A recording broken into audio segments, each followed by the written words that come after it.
Hello. So, welcome back, everyone. Now, we've got more wisdom and wise words about project management for you. And we're going to go into more detail now in terms of the planning and the context. But let me just pick up a couple of things that I know one or two you were asking about. KPIs. I use this expression assuming everybody knows what it means, but let me explain. A key performance indicator. We'll be looking at this in much more detail in the strategic management topic, but basically, it's a metric that indicates progress. Stakeholders, I'm going to explain in more detail in just a moment. And we will look at some of your questions, some really good questions coming through, and I will pick those up before the end of this session today. Excellent. So, talking of stakeholders, here we are. Now, a stakeholder is basically somebody who has a contribution or is affected by your project. So typically, they would be a team member. A team member of a project is a stakeholder. They would be a senior executive or manager who would be responsible for or have an impact because of the success or failure of your project. They have something at stake if your project works and if it doesn't. It could be a supplier, it could be a member of the community. Your family might be a stakeholder. It could be any employee or families of employees. So basically, it's anybody benefiting from the project output. So here are just a few you can see in this diagram. Customers and users. The seller, the person selling it, organizational groups, business partners, line managers, other stakeholders in other organizations, key suppliers. Now, a sponsor, every project, not every project, most projects will have a sponsor. This is somebody who initiates the project, whose idea it is. So, one of the questions was, is starting a business a project? Yes, it is. It has a timescale, it has a cost, and it has a deliverable. You either stop or you start your business and it succeeds in, say, the first year, 2 years. A sponsor in that case could be the business owner. You're the one who instigates the business. Let's put it in the context of a large organization. I'm the marketing director, I'm head of marketing in an organization. And I decide to run a series of roadshows around the country to publicize and launch our services and products. Now, that's a project. I would give the sponsorship to one of my staff who would then be responsible for that project. So they would be the project sponsor, if you like. Now, the stakeholders in that example would be the marketing staff, the customers, the distributors, the members of the marketing team, and obviously senior managers and suppliers and all those other folks. If we were using an advertising agency, for example, the advertising agency would have a stake in the outcome. So I hope that explains the role of a stakeholder. You will see in your notes, I have put some more information here. How do we use stakeholders? This is the key. We need to engage with them. We need to communicate. We need to, in some cases, to listen to them. And in some case, we need to influence them. I'll give you an example. If we were implementing a new HR management system in a large organization, we would want to consult with the users because they are a key stakeholder group. We may want to discuss with them the functions and features they would like to see in any expense management or payroll management system. Maybe we discuss with them some of the improvements. However, their wish list or want list may not be something we are prepared to pay or develop as phase one of the project. So we would need to discuss that with them and gain their acceptance on other project features, if you like. A project manager will have to engage with something we call stakeholder mapping. And this is a way of documenting, listing, and analyzing the different stakeholders. And there can be, in some cases, many, many different types of stakeholders. If you were building, for example, a warehousing facility, local residents would be stakeholders. And you would need to meet, discuss, communicate, influence, engage with them. Otherwise, you may find them being unhappy or protesting, or indeed supporting you because you may be bringing employment to their area or town. So the matrix we see on the screen here has two aspects: influence and power of the stakeholders and the interest of the stakeholders. So let's start in the bottom bottom left corner with the orange box. Stakeholders have a little interest, i.e. not much effect, and little influence. Well, we monitor those. We make sure that they are contained, if you like.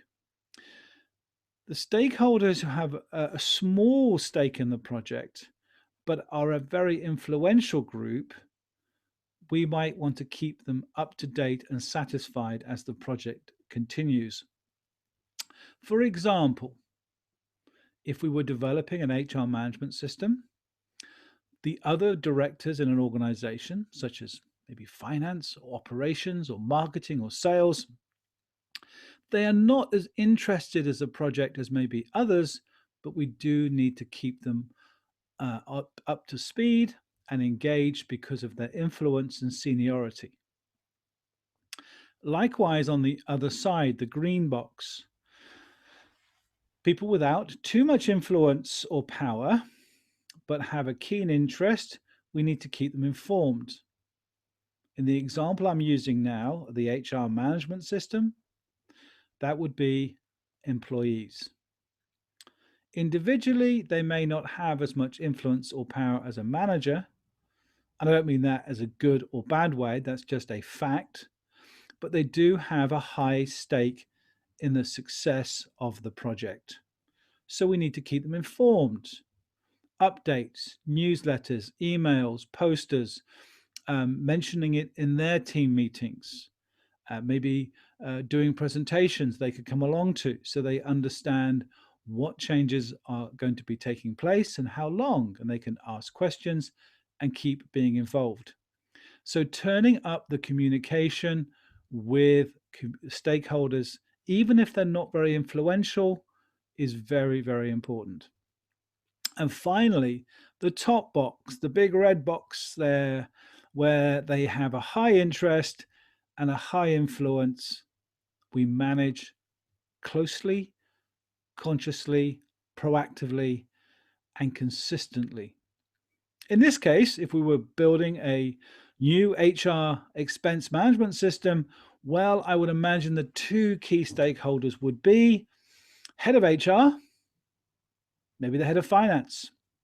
We need to talk to them one-to-one regularly, update them on problems and progress in equal measure. Remember from the previous session, we do not just want to be in the role of giving out good news about our project. We need to be honest about problems as well as progress and keep the stakeholders informed and managed, by the way. The managing doesn't refer to physically managing. What that refers to is managing of expectations. If we think the project is, let's say, going to be late, and I suspect a great many projects will slip in time. By the way, of the three, we'll talk about this later, time is the one that is probably the most flexible. So if the project is going to slip from July to October, we need to manage expectations. Now, one of the key skills of a project manager is the ability to manage expectations in a way that they under-promise and over-deliver. So if I say to a chief executive, we are going to look at pushing this project back, we've hit a few IT issues, And rather than delivering it in July, it's more likely to be October. But when we say October, we are hoping for September. We just keep that a bit secret to ourselves so that when we go back to the chief executive in a few weeks and say, luckily, we've been able to minimize the issues and we are now looking for a September implementation, then their expectations are exceeded. Now, clearly, you have to be careful with this, but as a principle, it tends to work rather well. So, here is a more complicated stakeholder management map. Different projects, you have different lines, you have different types of stakeholder. I'll let you just read that for a moment. So, project A, we've got production, finance, marketing, and personal group. And with each of these, there's a management structure. Maybe we could give different people responsibility for managing or communicating with those stakeholder managers and stakeholder groups. In a large organization, it's not uncommon for a project to have a full-time, let's say, communicator who is managing stakeholders. Let's take the example of setting a business up. Now, if you were you were about to start your own business, the stakeholders would clearly be, well, your family, your investors, potential staff, or the staff you've already employed and working in the business, perhaps pre-launch, maybe some suppliers that you've lined up to give you products and services when your business starts. These are all stakeholders that you need to manage their expectations and communicate with clearly.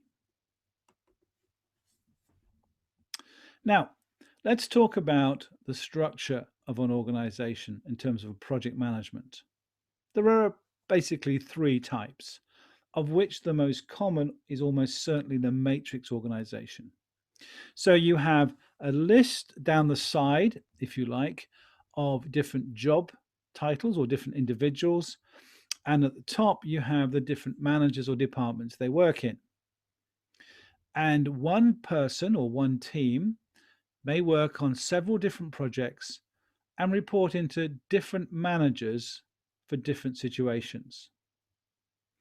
I will give you an example in just a moment. So, the advantages of using a matrix approach to a project, as indeed an organization, is it gives you a great deal of movement. People can be moved around, the flexibility is really powerful. You use someone for a time when you need them, and then let them go to another project when you don't. It means the project is the key focus. The project is everything, not the people. It also, what we call, minimizes project-itis. Project-itis is where people get so connected and in love with the project, they don't want it to finish. They don't want it to stop. So we don't want people to get too comfortable in a project. We want that variety of expertise. And we also want to trade off across several projects. Well, on the downside, the drawbacks are, well, sometimes the disunity, the rapport, the relationships are difficult to continue. Complexity creeps in because the more changes you have, the more chances there are for communication problems, confusion, but also job overlap and differences of opinion. So let me give you an example. Let's imagine that you are producing this HR expense management system. And one of the specialists you need is somebody to document the project and produce user documentation. Now, this would be a series of online help screens and functions, FAQs and the like, and maybe some training modules and videos that when people begin to use the new system, well, they can click on the guides, watch the videos, and see the how-to step-by-step information. This will, of course, reduce the amount of training or input needed. The specialist you're using to do this may work for a different manager and report into them. But while they're working for you on that project for, let's say, 2 weeks, they will report into you and to their other line manager. After 2 weeks, they may be released back to another project, either because their job is done or because they are needed by another project or another organization. So this flexibility is very commonly used in disciplines like IT and computer software, also television and film production. Media and advertising agencies almost certainly use a matrix organization where different specialists come in and out of teams, and they can have up to a dozen different teams in any particular month. So, for example, if you were a specialist in, let's say, Facebook advertising, you might be a member of many different teams or client teams and client projects within your advertising agency or as a freelancer.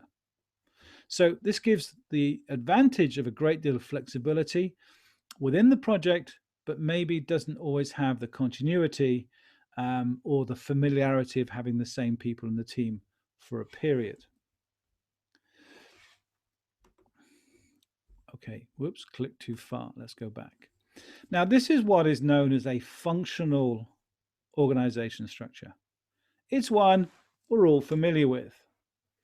It's, let's say, a little old-fashioned, but still very, very effective. A chief executive reports into a board of directors. The board of directors is beholden to the shareholders.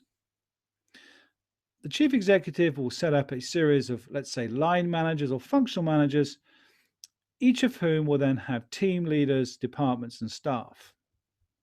And it's a top-down kind of pyramid structure. Clear lines of command, clear lines of responsibility.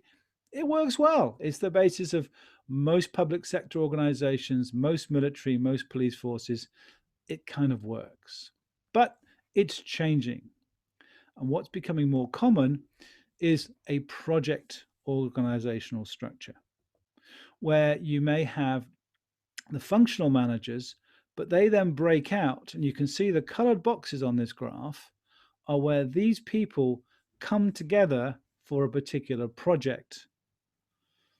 They all report into their line manager for pay and rations, as it's known, but their day-to-day responsibility and their day-to-day activities are managed by the project manager, who has responsibility.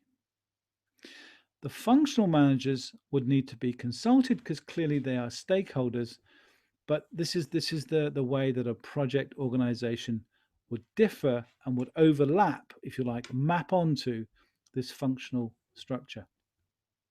So you can see how this might look here. We have different people spending different amounts of their time from different divisions working on different projects. So PM2 has 1 from manufacturing, 4 from marketing, a quarter of a person from finance, 1.5 people from R&D, and a quarter of a person from personnel. That means they split their time between other projects. Can this get complicated? In theory, yes. In practice, not really. People know where their work is. They know what their objectives are. It will require them to be flexible and to be organized, but it's a very strong way of working if you're putting a project together. What tends to happen is this: if you go back to the project life cycle, and let's imagine that you have been given the role of starting a project, let's say to, start building a new warehouse facility because the old one is too far away and it's too difficult to improve or upgrade. So you need a brand new approach to warehousing and logistics. And your project this is your project for responsibility. So the first phase, of course, is to agree the objectives, the timescales, and the costs. But then very closely behind that, you need to decide who's going to be in your team. And you probably have to go around the organization and meet with people, try and persuade them to join your team. You might be in conflict with other managers who want them on their team. And you might need people like you might need a finance person. You will probably need a procurement manager or somebody with expertise in supply and procurement management because you're going to need to go away and obviously source buildings and equipment and facilities and shelving and mechanical moving aids and all those things. You might need someone from finance because you've got to keep tabs on all the costs and budgets. You might need somebody with a health and safety skills and perspective, somebody from an engineering background. You might want to involve somebody from the warehousing and distribution division who has a very good understanding of what the requirements are. So you put your team together and you launch it. But that initial phase means you go around and you bring together the experts inside or outside of your organization to manage and be part of your team. And this is where the matrix organization is so important. And the project size one, as you can see here, is that this is a more advanced way of working. And this is where organizations like Facebook and some of the .com startup companies and smaller businesses tend to work. They don't tend to have a line structure in the normal sense. They tend to have managers who literally manage key projects. And it's not so much a department, you're there for that life of the project, and then you move on.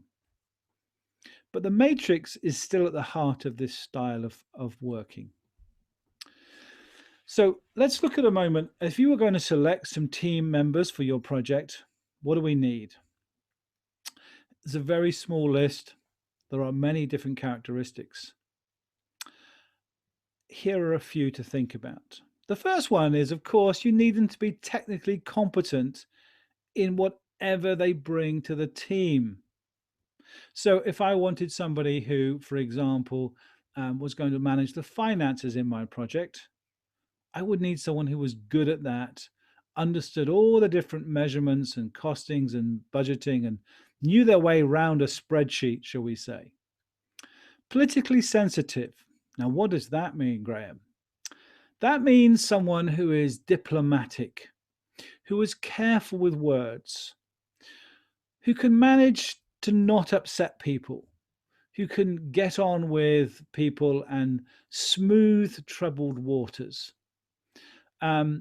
Project management is about building goodwill with your stakeholders.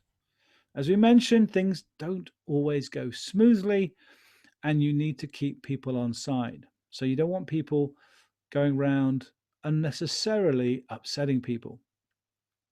They need to have a problem orientation, they need to have a goal orientation, and they need high self-esteem. Let me explain. A problem orientation means there are two kinds of people really in the psychology of this. Is there are goal avoiders, or problem avoiders, I should say, and there are problem confronters. Now, a problem avoider or a procrastinator is someone who thinks, I will do that later. Oh, no, let's leave that. I'll come back to that. Or maybe if I had, I'll sort that out for me. Or maybe it'll fix itself. And they don't deal with problems head on. A problem confronter is somebody who says, this isn't working, let's fix it. Or this is working, but it's not working very well. Let's see if we can improve it. Okay. This is a thing I discovered many years ago. And I had a team of people, and some of which were from different countries, and some of which were British. And with the British team, they were a group for some reason that were a whole lot of problem avoiders. I would only find out problems at the very last moment. They would kind of try and hide things behind meetings, or if you ask them a question, they say, well, we're not sure, we'll get back to you on that, we have to check on this, we need to get some more data. And they were just sort of delaying and very frustrating. The other team, I remember coming into the office one night quite late. I called back in the office on my way home. It was about 8, 9 o'clock in the evening. And the lights were still on in one of the offices. And I thought, what's going on? And I went in there, And there was this group of about 12 technical specialists stood around a flip chart talking. And I went and I said, what's going on? What's going on here? What's the problem? And they said, well, we've hit these problems this week and we're just trying to sort them out.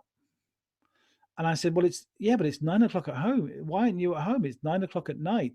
And they said, yeah, we have to get these fixed. Right. So one group of people kind of, yeah, we'll do this later. It's okay. It'll sort itself out.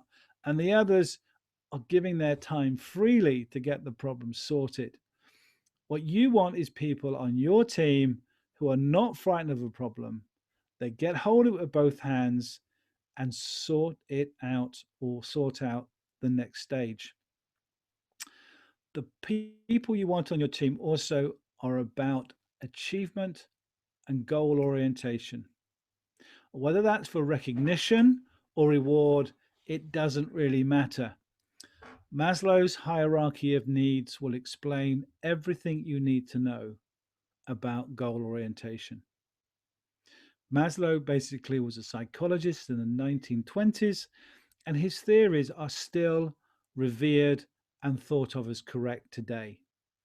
And he said, once we've got basically food and water and shelter and security, and we have our family and community, the two motivations in life are recognition and what he called self-actualization, doing things really well, achieving goals, achieving tasks to a high level.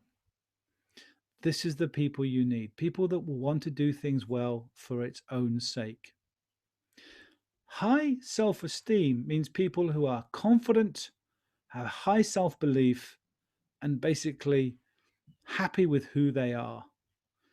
You do not want to be dealing with people who have confidence issues or problems with team members or a constant need to compete and prove themselves above others. Trust me on this. You do not need that when you're a project manager. You have enough problems keeping to cost, keeping to schedule, and hitting specification. So let's move on. Most of you thinking about project management before today would have thought about some of the tools and techniques we're going to mention in the next 45 minutes. Project management has grown into almost a science in itself with all the different management techniques and technology and IT tools and methodologies they're using. You can see a few of them listed here. Things like a risk chart or a Gantt chart. All of these things. And if you went on a project management course and you sat there for a week, you would learn all of these. I'm going to walk you through a few of them so at least you're able to understand and grasp how they work and work together. So, project management versus product management. Now, project management versus general management is very simple. Project management is about managing a one-off event with a start, a middle, and a finish. General management is about continuous operational process management. At this level, product management is about strategy. And this is taken from a software point of view from the IT industry. So what I need to look at is the high level requirements. I need to step up and look at the vision, the long-term view, and the strategic issues involved. At the execution level, I'm bringing it down to a management view. Who is going to do what by when? What resources in time and money and space? And what specific efforts? How long will things take? How many people? What's needed?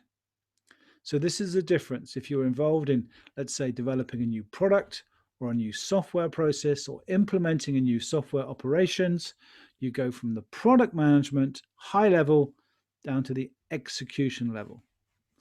And the thought, and I used this before, is plan well, execute better. Anybody can come up with a great plan. And when you're talking about project management, it's really important you do not confuse planning with progress. Planning is not progress. Planning is planning. Only doing is progress. And I've heard this so many times. Only doing is progress. Do not get confused that planning is getting you forward.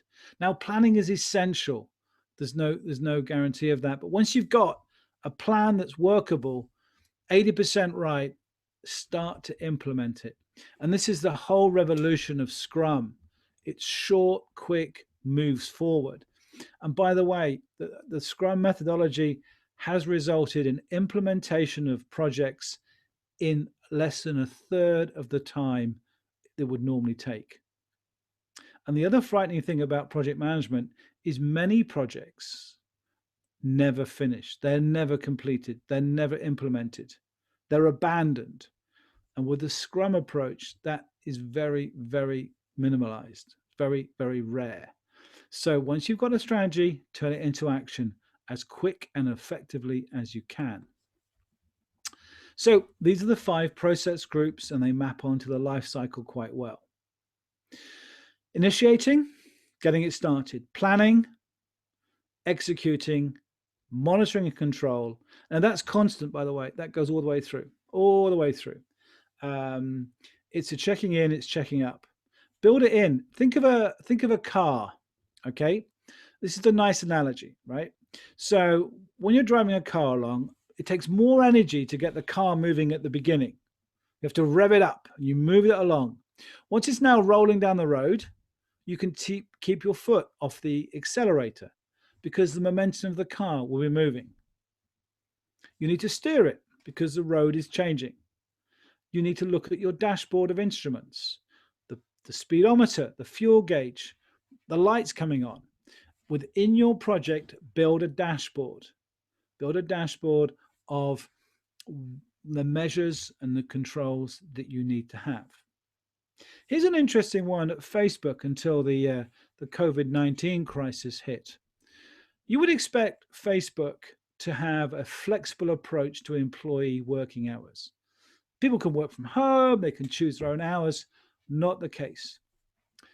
They required people to work in the office for set hours 4 days a week. They could have 1 day a week working from home. They also encouraged staff to come to work on the Facebook bus service they put in. Now, this allowed them to communicate with people from around the organization, to be in the office, to be available to discuss, they had much more control. Project managers have much more control if somebody is easy and visible to access. Now, the closing, as we mentioned, is very, very important. And I just want to add one thing based on what I just said before. If a project doesn't complete, if you get halfway through the project and your funding is removed, or you can't do it technically, or the timescales don't work and the project is delayed or put back, still run a closing session, still run a closing process. Learn the lessons. What did you do right? Who were the good people in the team? What would you do differently next time?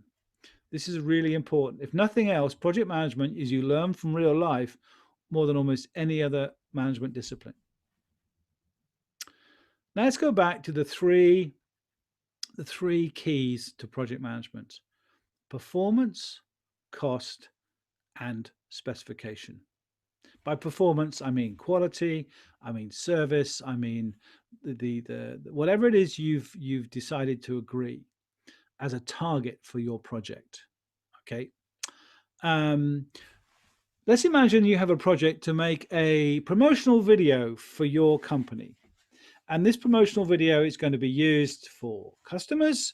It's going to go online. It will be used to recruit staff from universities. It needs to explain what your organization does and make people want to be a part of it, either as a customer or as an employee, and maybe have 2 versions. So the performance is, does it work? Do people watch it and go, that's great? Does it increase your applications for new staff if you used it as part of recruitment? Do you get positive feedback from customers who watch it? Do they leave positive comments online? What's the budget for the video, and when does it need to be ready? These are the three things.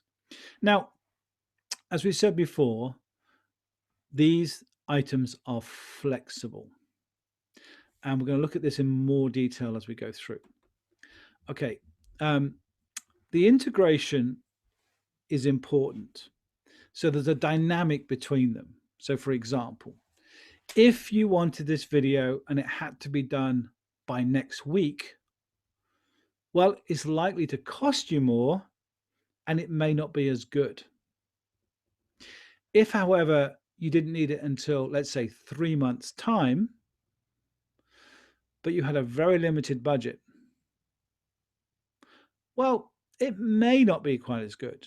You may not be able to hire the quality of presenters or do as many outside shots or filming as you would like. You might not be able to take on as good a people on the project as you would like. If, however, the sponsor of the project says, hey, listen, take 3 months. Here's a nice big budget. Just make sure it's a really good promotional video. Well, you're going to get a good video, possibly. Although there's an awful lot of videos made with a lot of money and a lot of time that are not very good. So there's no guarantee. But there is this dynamic between scope, time, cost, and quality. Now, I want to give you a phrase that you will hear a lot if you move into project management, and it's called scope creep. Just like a mouse creeping, right? Or water creeping across the floor from a leak. Now, what this means is, as you start the project off, you've got a nice tight objective, and you've got an initial brief, if you like, of what the project's all about. But the more stakeholders you involve, the more team members contribute their ideas, it just gets bigger and bigger and bigger, and it becomes unwieldy. It becomes almost impossible to deliver. When I joined one organization and I had to find myself a project, I had a mentor, and I would meet with my mentor every few days, and he would say, how are you getting on, Graham? And I'd say, great, I found this fantastic project I would like to get involved in. And the project is, I won't tell the name of it, but it's called, let's say, Project Friday.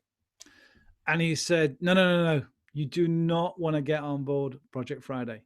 I said, why? This is really exciting. It's a fantastic breakthrough pioneering project. It's one of the largest projects this company's ever implemented for a client. It's huge.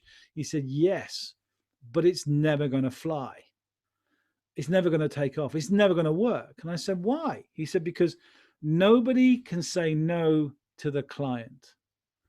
When the client says, can we have this bit? Can we have this? Can we have this? Can we change that? Can we put this color in? Can we do this feature, this function? It's a software project.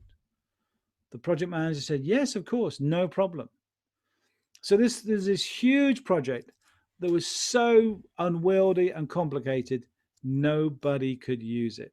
And sure enough, $40 million, it was never implemented. And thankfully, I didn't get involved. So make sure that your project manager and you, if you are a project manager, keep the scope really tight and find a way of saying no nicely. It's very, very important. So just to recap some of the techniques and some of the departments you will need is you need to have expertise in procurement in a project. You will need to have some input from human resources. You will need good communications and people who can communicate well and are prepared to do so. Risk management is important. We'll talk about this in a moment in its own category. And then stakeholder management. These are key aspects of the project management process. So just to recap, your job as a project manager or a project manager's job is to integrate all of these things. Time, cost, and quality is the foundation of the project. On top of this, you need consideration for people, communication, managing risk, and obviously procurement. It would be an unusual project that didn't involve external suppliers or specialists. So the sourcing of those is is a skill in itself. So let's talk about one or two things as we go through this. The scope requirement is very important to follow this process. As we mentioned before, scope creep or scope overrun is one of the #1 problems of projects failing. Plan the scope well. Base it around stakeholder requirements. Define it clearly and as succinctly and as short as possible. Try and keep it down to just a few pages so it's easy to explain and understand. Create your breakdown structure, your work breakdown structure on that scope. Make sure that's presented and control it. And control means stop people adding things to your project. Let's take a nice example of building a house.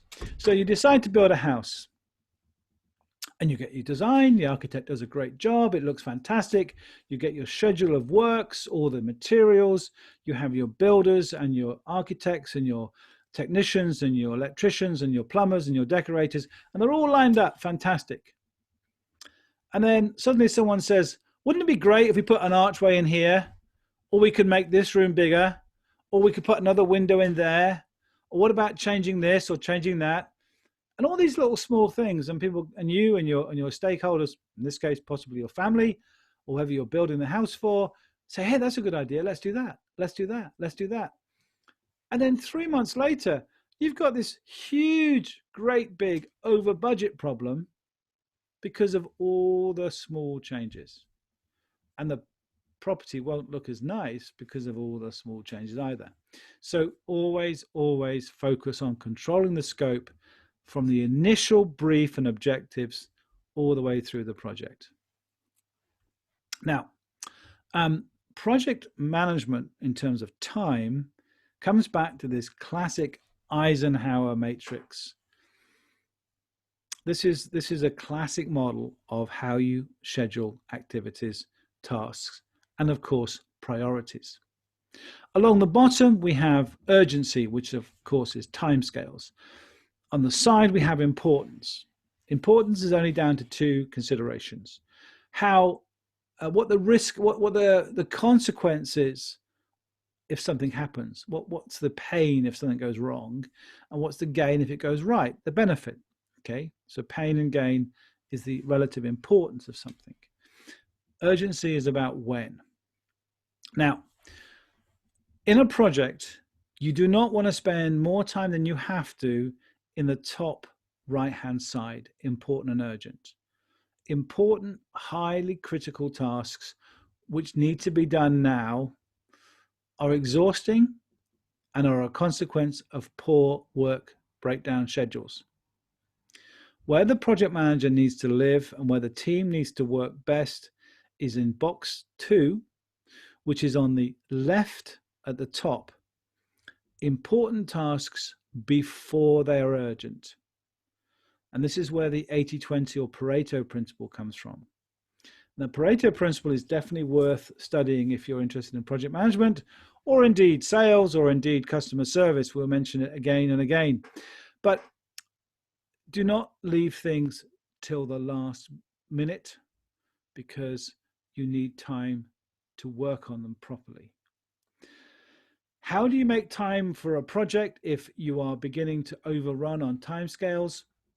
Well, you go to the bottom right. Anything which is not urgent or not important gets cancelled. It gets taken off the project or put back. Things which are urgent but not important, don't do them. Stop doing things which are not a contributing factor to the major goal of the project. Okay, so this is important. So let's go give you an example of this. Let's imagine I'm doing my HR expenses computer improvement project. And the sponsor is the HR director. And they say, what we want to achieve, Graham, is you want to pay all expenses and manage all customer, all employee payments and management issues within 7 days. And we want one record system where we can go in and see a complete history of an employee within the organization. And at the moment, we're on 3 different databases, depending on when they joined. So one database, fast, paper-free payment of expenses. That's the project. That's the goal. So as I'm going through my work breakdown structure, as I'm going through my planning, as I'm getting ideas for further activities, I keep coming back to the one question. Does it create one database, and does it make it easy to pay expenses quickly without paperwork? If it does, it's important. If it doesn't, it isn't. So project time management, and this, by the way, is not just a skill for the project manager. It has to go down every member of the team. And Pareto, 300 years ago, he discovered this phenomenon of the Pareto principle. And it's often phrased as the critical few versus the trivial many. So in project management, only do the most important things. That's what this matrix is telling us. Now, project cost management. Let's look at this for a moment. Planning, estimating, budgeting, and control. One project manager I work with had this philosophy, which was basically he'd look at a project plan, if I produce a project plan for them, and he'd double, this is true, he'd double my forecast expenses, and it had 50% to the schedule of when it was going to be completed. Right? And I would say to him, why have you increased the cost allocation for this project and put back the finish time? Do you trust me? He said, no, I don't trust any project manager because every project manager underestimates cost and is too optimistic with their time deadlines. And 9 times out of 10, he was right. Now, I worked very hard to prove him wrong, but unfortunately, he was right most of the time. So let me introduce you to a phrase we call contingency planning, sometimes called Plan B planning.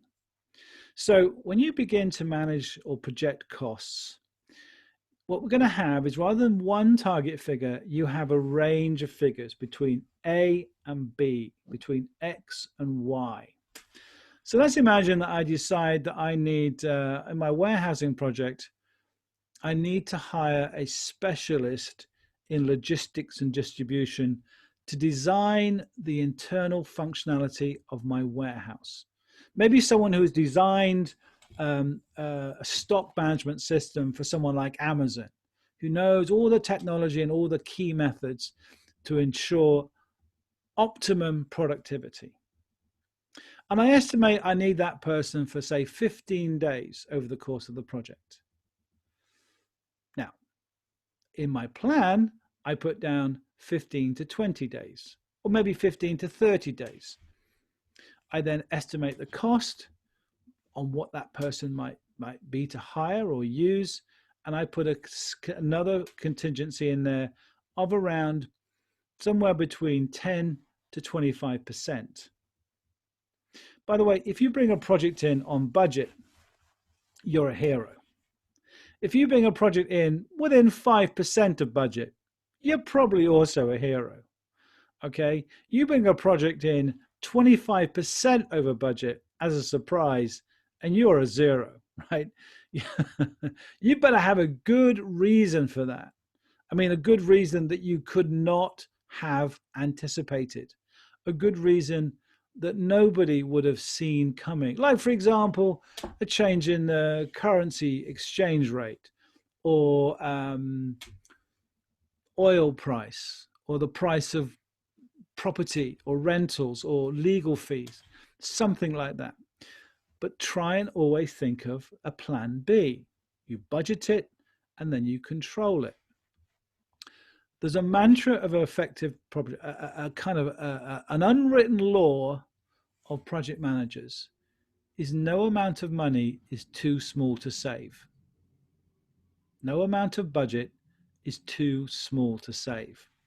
Because over the life of a large project, even a day of someone's time, even an hour of someone's time is worth saving. By the way, if you're working in a matrix organization and you're using staff from different departments, their time will be cross-charged to your project. Nobody is free.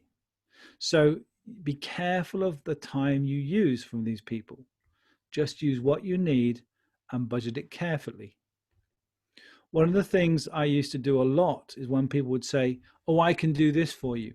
I can do that for you. And I would have a conversation rather like getting an old-fashioned taxi. Some activities you do, the meter's on and you can charge for. Some activities, the meter's off. I'm not paying you for that. If you want to do that, that's fine, but it's not with the meter on. Okay, so these are the kind of things you need to be aware of. If you're not good at cost control, delegate it to a team member. Somebody in your team probably is and will enjoy that. So just to summarize, this is a triangle, this is a dilemma. An increase or change in one will potentially have an impact on the others. A truly heroic project manager will be able to make miracles happen as timescales and cost and scope changes. But that's another level of project management. If you can still produce high quality outcome with limited time and limited cost, that takes some invention, right? Let me give an example. If you were asked to run a big event for all the employees in your company, going to put that together, but your manager said, no budget. You have to do this by getting people to raise money themselves or volunteer their services for free. Now, could you do that? Who knows until you try. But I know people that made that happen, right? So this is a great example of great project management. Now, remember the other thing here is that these three things can change, and they do change during the life of a project. So make sure that you are always able to juggle them. Now, human resources is a key part of getting your project going. So you need to involve HR to make sure there are rules and roles and responsibilities, that people have authority, that there are some form of competency measures. So you employ people that in the team that know what they're doing, and you know they know what they're doing. You have an organization chart for the team or the project and a management plan. So project management is a discipline, and people could be working on your team, by the way, for weeks, months, or sometimes years. So this is quite an important thing, and you need to build in all the good things that you do normally, like appraisals and feedback and coaching and so on within the HR level. And just a thought on this, it all comes down to communication. So the high level communication, this is going, let's say, up the line to your director, your manager, your senior stakeholders, the sponsor of the project, if you like. This is the communication going up. But you need an equal level of good communication with the team members, the seconded team members, the part-time team members, and maybe the secondary stakeholders who are other people involved in the project. So communication is critical, as I keep coming back to project management. Now, it doesn't mean to say you have to be on the phone all the time. It doesn't mean to say you have to have endless meetings. In fact, too many meetings gets in the way of work being done. So in the Scrum model, which I love, meetings are 15 minutes and people stand up. So every morning, right? Every morning when we used to run the Scrum team, we used to have 15-minute morning meetings, 15 minutes. Everyone was stood up. No chairs, no coffee, no biscuits, no kind of getting used to this. You go around the table, everyone stood up. What did you work on yesterday? Who got in your way? What are you working on today? Short, sharp communications. Get people to have the habit of getting to the point when they communicate with you. If you ask somebody a question, you want a simple answer you understand, not a long explanation that starts with the word depends. So get that communication habit in your project and you will have a more effective project. Now, in a moment, I'm going to talk about, well, I'm going to talk about this now, risk. And whilst we're going to give about the same sort of time to this topic as some of the other ones, it is by far and away the most important part of a project manager's day. Risk management. And I don't mean risk in terms of the health and safety aspect, although clearly that could be important depending on your project. I'm talking about the risk of something going wrong that will damage the effect of the success of the project. Oops, let me just go back here. Click too fast. So, contingency. Now, when it comes to risk, there's only two things: hazard and risk. The effect of something and the likelihood it's going to happen. So what would the impact of an event be, and how likely is it to happen? So let's go back to a simple example of running an event. We're going to hold an event for all the staff and their families. It's going to be a big picnic.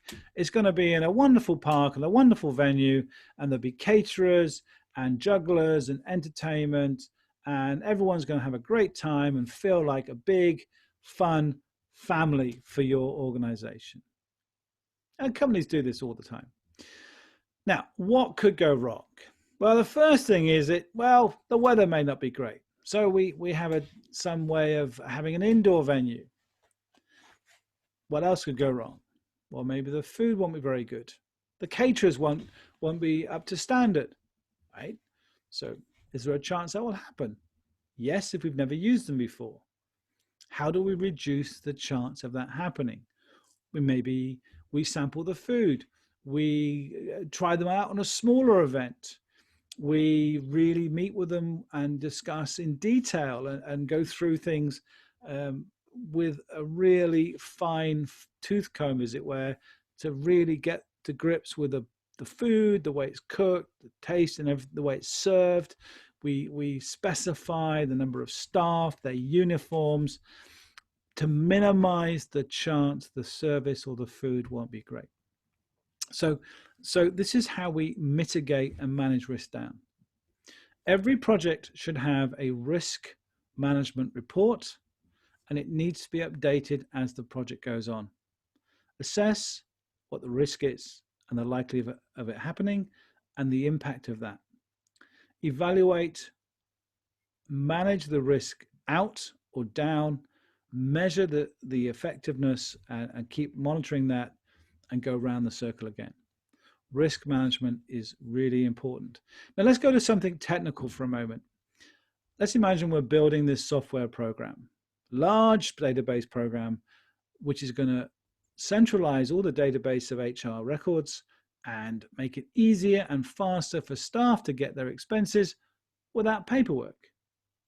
Well, what you don't want is to launch this system full of what they call in IT bugs, problems, functions that don't work.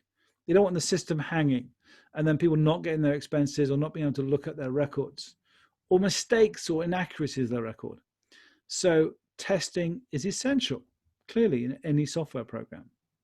So what you would do is you would measure and assess the risk in different functionalities and different sections, and probably measure the testing in smaller applicational trials. Small tests, and then put the whole together and make sure in your work breakdown structure, in your project plan, you have an adequate amount of time for testing and also changes. This is really important. And it's now in IT, it's called beta testing. And in many cases, for many years, projects were delivered without sufficient testing, and the projects, the software, the systems did not work well. Even major organizations such as Microsoft and possibly Apple and others, Samsung, for example, had a very bad series of news releases when one of their phones, I forget which one it was, caught fire because the battery overheated.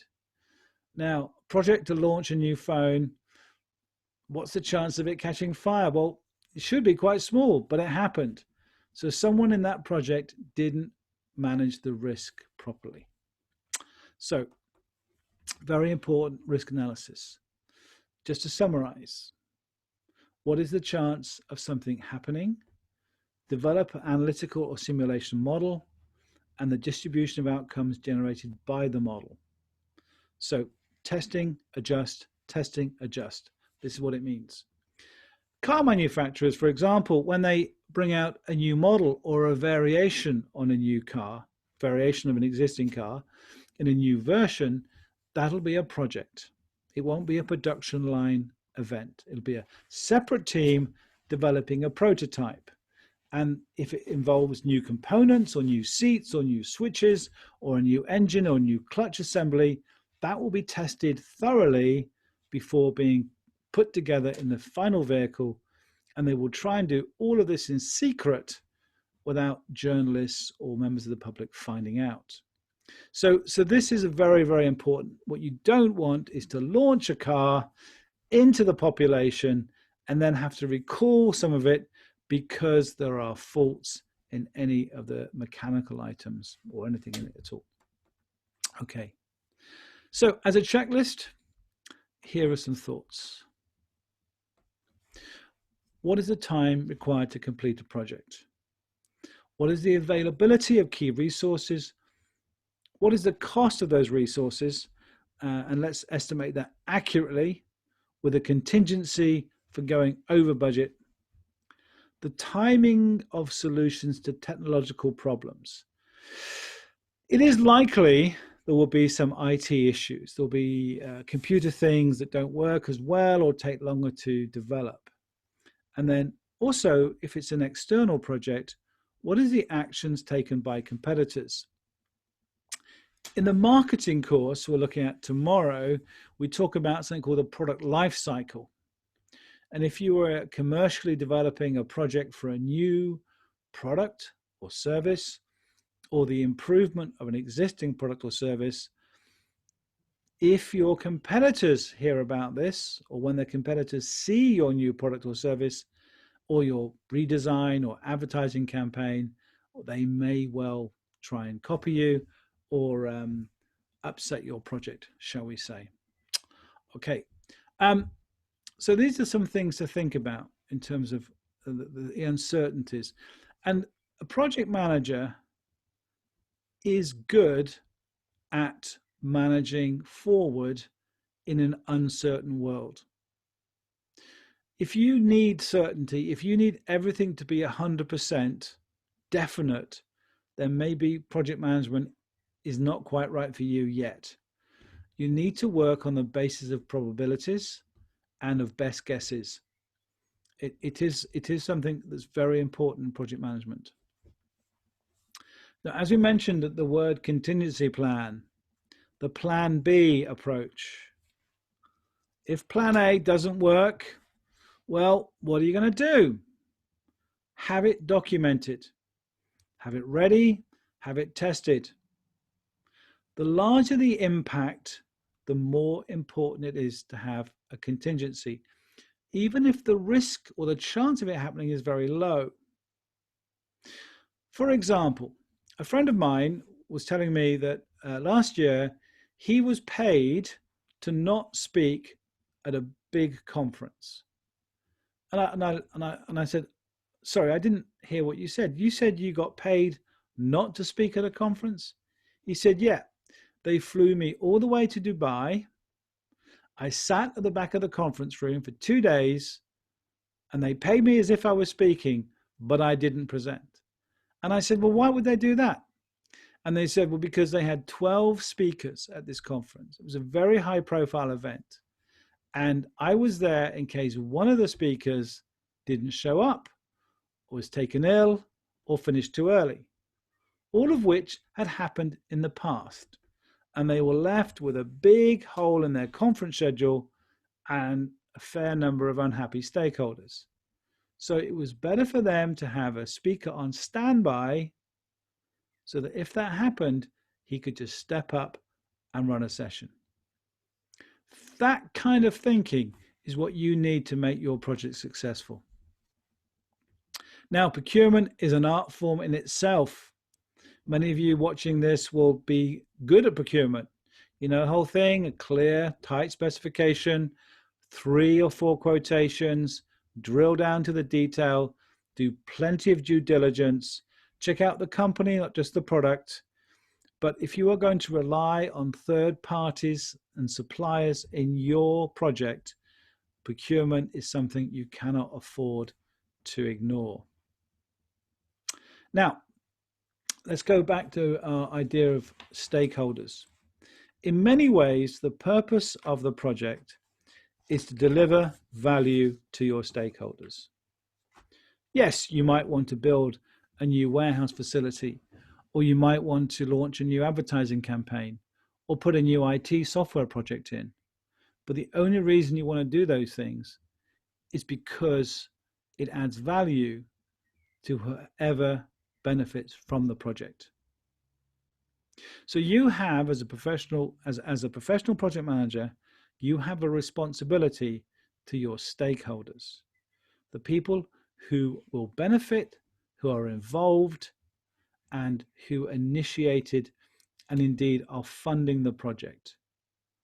And if you're a good project manager, if the project isn't going well, or indeed if the project comes to a halt and is not successful, you should feel responsible to the people involved in that project and the people who you kind of not let down, but are not going to gain the benefit from that.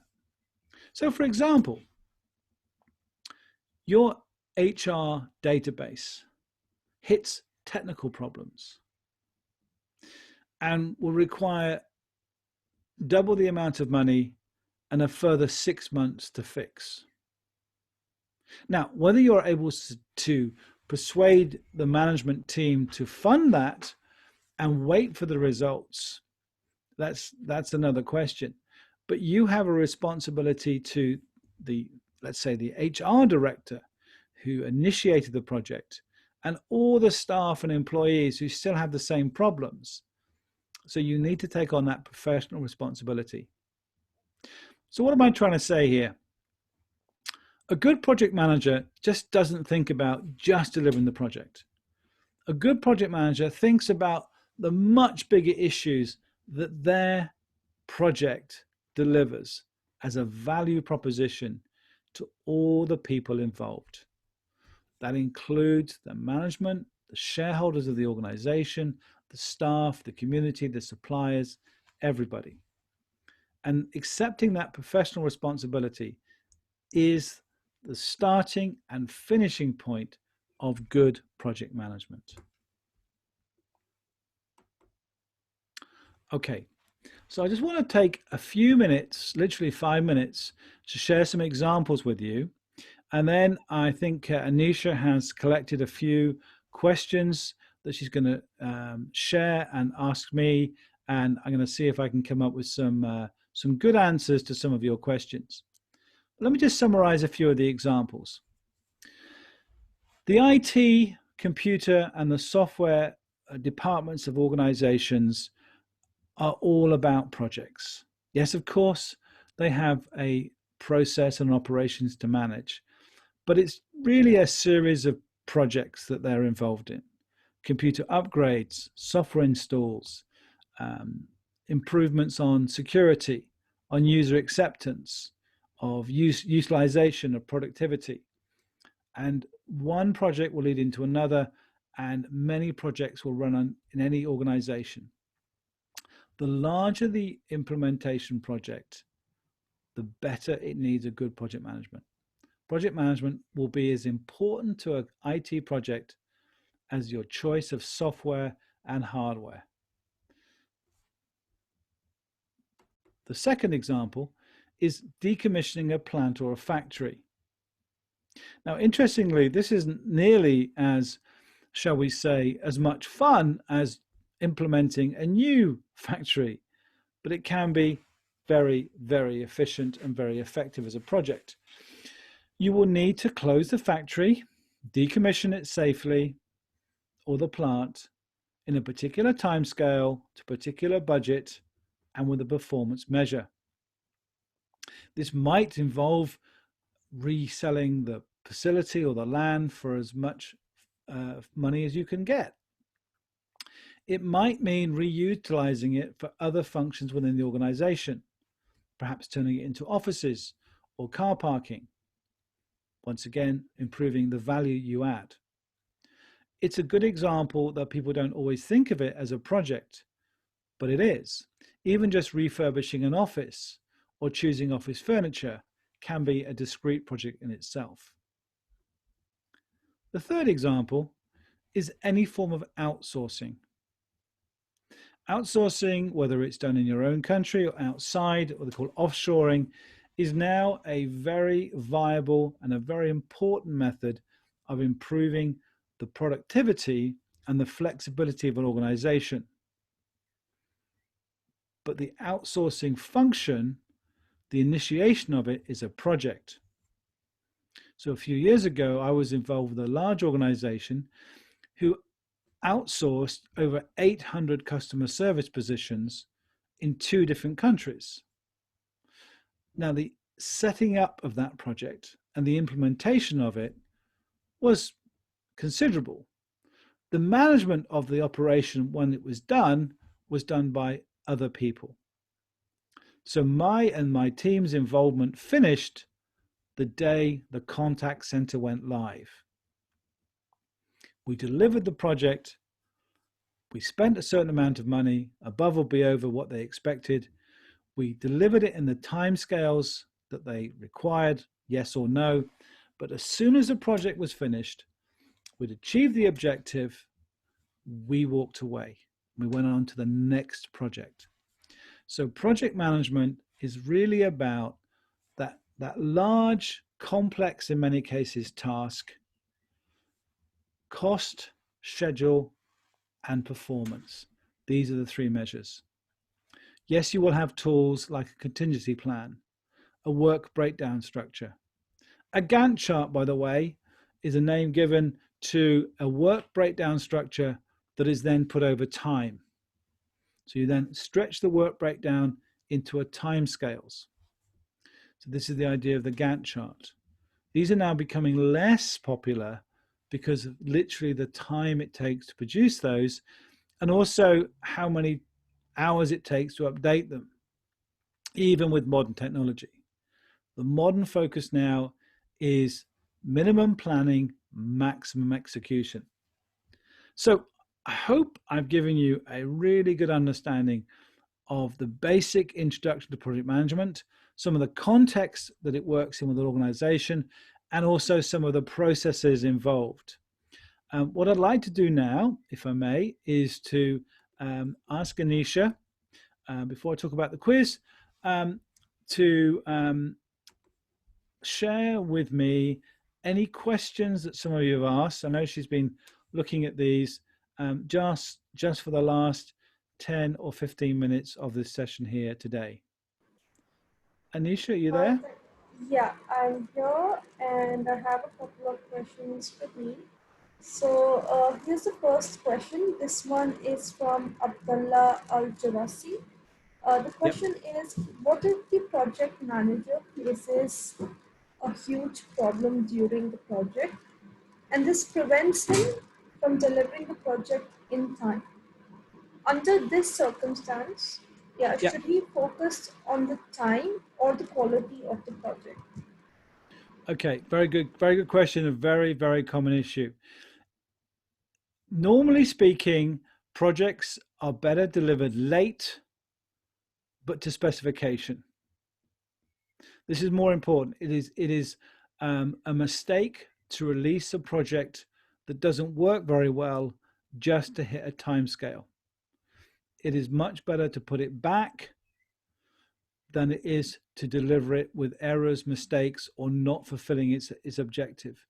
The lesson you should learn if that happens is to think carefully next time you manage an expectation. I'll give you another suggestion that I learned over the years is most stakeholders will not put up with constantly putting it back, putting it back, putting it back. You have 3 goes, right? You say, well, we were delayed by a few weeks, a few months. And you come back and again, and you say, well, we've got more delays now. The third time, you have to make a new project plan. You have to change the scope to bring it down simpler.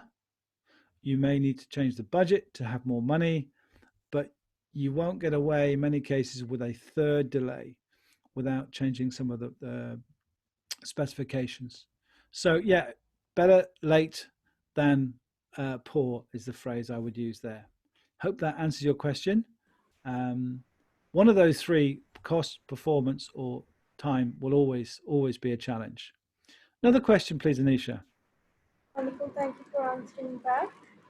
Another question is from Munir Kopro. The question is, during the session, you mentioned conflicts should be positive within a team. What Yeah. if there are too many conflicts, and what skills should a project manager use to mitigate these conflicts? Okay. Good question.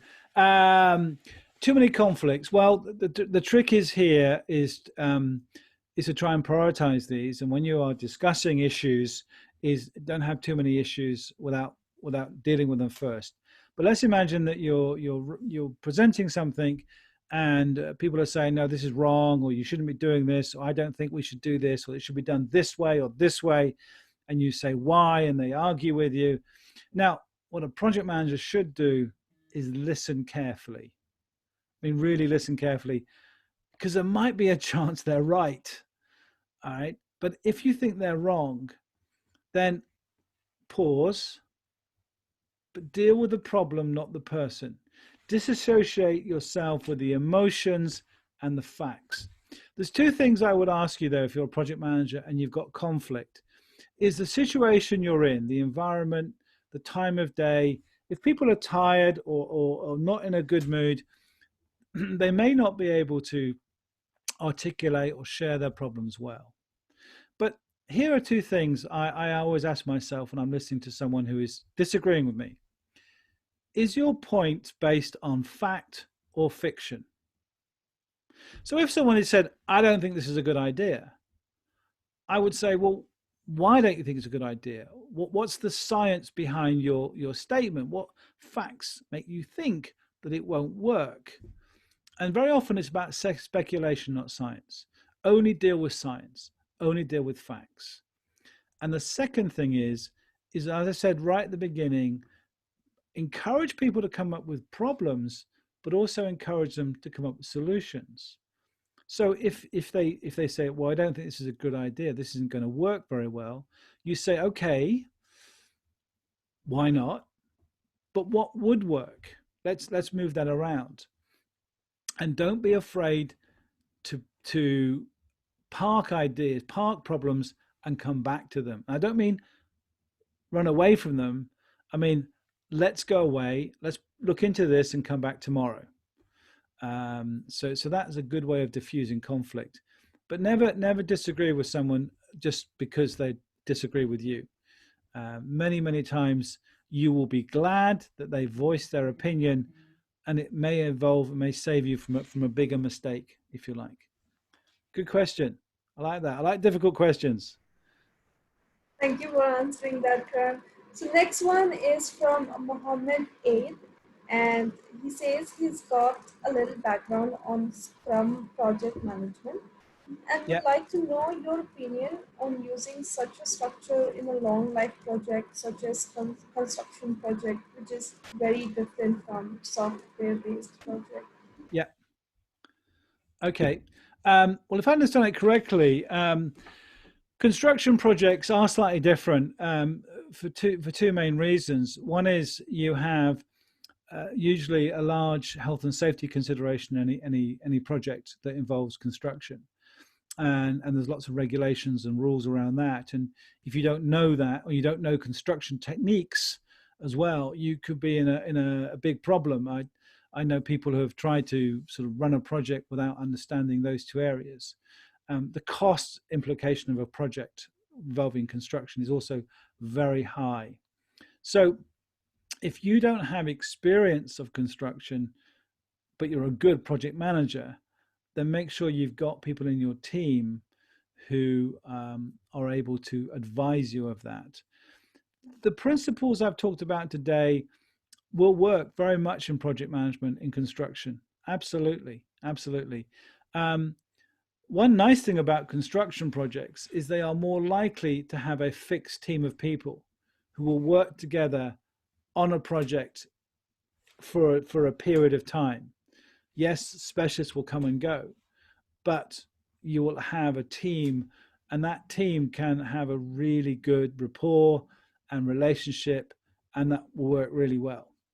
So maybe consider more about the technical aspects of the project and more of the team building as well in construction. Where people are based in offices, there isn't a lot of communication. It's a lot of IT work and software and computer work. But where people are actually doing things with their hands and building things, then you need much more of a team spirit and cooperation. Absolutely. Good question. I hope that answered it. I hope that was the answer you're looking for. Thank you for answering that as well. So the next question, there are two questions. I'm going to club them together. They're kind of interrelated. Yep. Uh, this came in from Muhammad Al Suleimani and Abdul Rahman Al Wadi. The question is how to decide when are you done with planning and can actually start working, and can a project stop execution and go back to planning? Okay, good question. Okay, when do you know when you're done with planning? Um, there is no simple answer for that, but let me give you a guideline, right? The planning phase of a project shouldn't take more than 20% or 30% of the time. So if I was going to make that video and I had a $50,000 budget and I had 3 weeks to do it in, okay, I would need to do the planning in the first week, and then I'd stop and I would start filming, and then the last week would be editing. If I was going to build a new factory and it's going to take me 12 months, the planning would be done in the first 2 months maximum. Um, Even if I had to come back and look at a few things again. So set a time scale, set a limit. This is called a Parkinson's law. You set a time when the planning stops and the building or the work starts. Um, the more experienced you are, the shorter that can be. By the way, the planning never stops. The planning never stops. When you've got a work breakdown structure and you build it out to a series of milestones, these are key points. These are mile markers along the way, like literally signposts on a journey. My analogy would be you're driving from point A to B, and there's 100 miles, and it's lots of different roads. It's not like one big straight road. You keep looking at a GPS. You keep looking at the map. You keep checking: am I on track? How far have I got to go? Am I on the right road? And it's exactly the same with a project, almost on a daily, weekly basis. And I would say weekly is a good forecast. Where are we this week? Are we on project? Are we on budget? Are we on time? Are there any issues we now know that we didn't know a week ago? And therefore, how can we plan for that? And you need to constantly adjust your plan. Somebody will go off sick. Somebody will not be available for another project. Something will take longer than you thought it did or cost more money. So keep the planning short, but keep, to mix my metaphors, your finger on the pulse, and keep on top of what's going on. Absolutely. I hope that helps. But don't confuse planning with progress. Only doing is progress. Absolutely. And once it's gone, by the way, the time, when you've got 3 months for a project and you waste 8 of them, it's not coming back. You've then got to push back the project or produce a miracle. And the number of times I've seen people working 20-hour days in the last week of a project, ridiculous. So good. I think one more question, Anisha, then I'll hand back to you, if I may. Sure, yeah. So last question for today. This one is an anonymous question. Okay. And the question is, could you recommend a couple of skills and qualifications that are required to be a good project manager? And does good communication skill add to this list? Yes, the last point. Absolutely. Good communication skills. Even if you're not good at communication now, by running a project, you will learn how to communicate with your team, your stakeholders, how to sell bad news when things happen. There are some definite qualifications you can get. My suggestion would be to look at the different professional organizations, the bodies that manage project management. They vary in different countries, so I would definitely look into that, and you can get a qualification and training and certificate of project management, but without any doubts. One of the things I would also recommend is training on using tools like a Gantt chart, Excel, and some of the specialist software programs around cost estimation and project management. Um, those tools are very advanced now. And as I mentioned, I learned Project Management Workbench 20 years ago. It was a revolution because it was the first software program that would be able to produce a breakdown structure and a Gantt chart. And then any changes could instantly replicate and forecast the outcome of the project. So if you're not really skilled at using those software tools, even advanced level Excel, take the time to learn that and then look at the professional qualifications for project managers, because that will give people real confidence to give you great projects to work with. So I'm just conscious of time. We've got to finish on time. That's a rule of every project, right? You've got to go on time. So thank you very much for all attending today. I hope this was useful and interesting. Tomorrow's session is all about marketing, and I know you're going to enjoy that because I've got a few more examples and anecdotes and some really proven principles of marketing. But let me hand back to Anisha now, who is going to close the session for today. Thank you so much, Brian, for answering all the questions, and thank you for taking us through such an informative session. So we are at the end of today's session, and thank you everyone who joined us today, and thank you for being such an interactive audience. We have received a lot of responses and tried to answer as many questions as we could during the session. Kindly don't forget to log into Prism and take the recall quiz for today's session. We will upload the recording of today's session on Prism at 7 p.m. and it will be available until 10 a.m. in the morning tomorrow. Hope you guys enjoyed today's lesson, and I will see you guys tomorrow at 11 in the morning for another interesting session on business skills. Bye everyone, and have a lovely day ahead. Thank you, everybody. Good day. Have a great day. See you tomorrow. Bye bye.